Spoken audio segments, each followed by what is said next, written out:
හැමෝම හොඳින් ඇති කියලා හිතනවා. මාත් එක්ක එකතු වෙලා ඉන්න ඔයාලට ගොඩාක් ස්තුතියි. ඉතින් මේ වීඩියෝ එකත් එක්ක දිගටම රැඳිලා ඉන්න. මෙන්න මේ වැලෙන් මම පොඩි වැඩක් කරන්න තමයි හදන්නේ.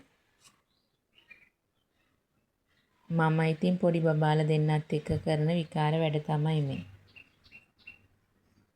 මෙන්න මේ මල්ලත්තත් කඩාගත්තා. මෙන්න මේක තමයි මම හදාගත්තේ.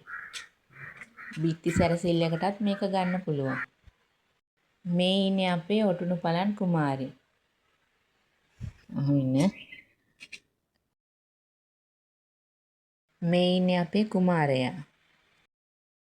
ඉතින් එදා දවල් වරුවේ අක්ක ගේන ඉස්කෝලේට ගියා. නංගිත් අපිත් එක්ක ආපු නිසා එයාව පොඩ්ඩක් පාක් එකට එකගෙන ගියා.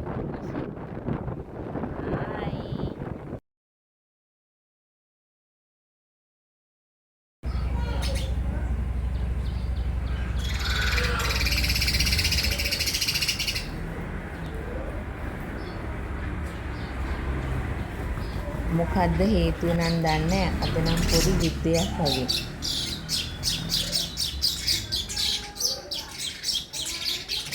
මම ළඟදි ටවුමට ගිහපු වෙලාවක මෙන්න මේ පැල දෙකත් අරගෙන ආවේ.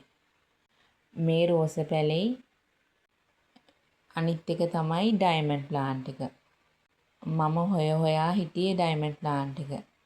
මොකද සුදු පාට චූටි මල් හැදුනම හරි ලස්සනයි නේ මේක. ඉතින් මේ දෙකත් ඉක්මනට පෝච්චි එක දාන්න ඕන. මල් පැල තිබුණට පෝච්චි තමයි නැත්තේ.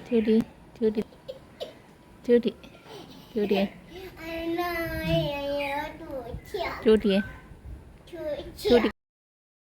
මේ ඉතින් අපේ ලේන මහත්තයත් කන්න ඇවිල්ලා. එහෙනම් යාළුවනේ මම අදට ගිහින් එන්න. ආයි දවසක හමු වෙමු.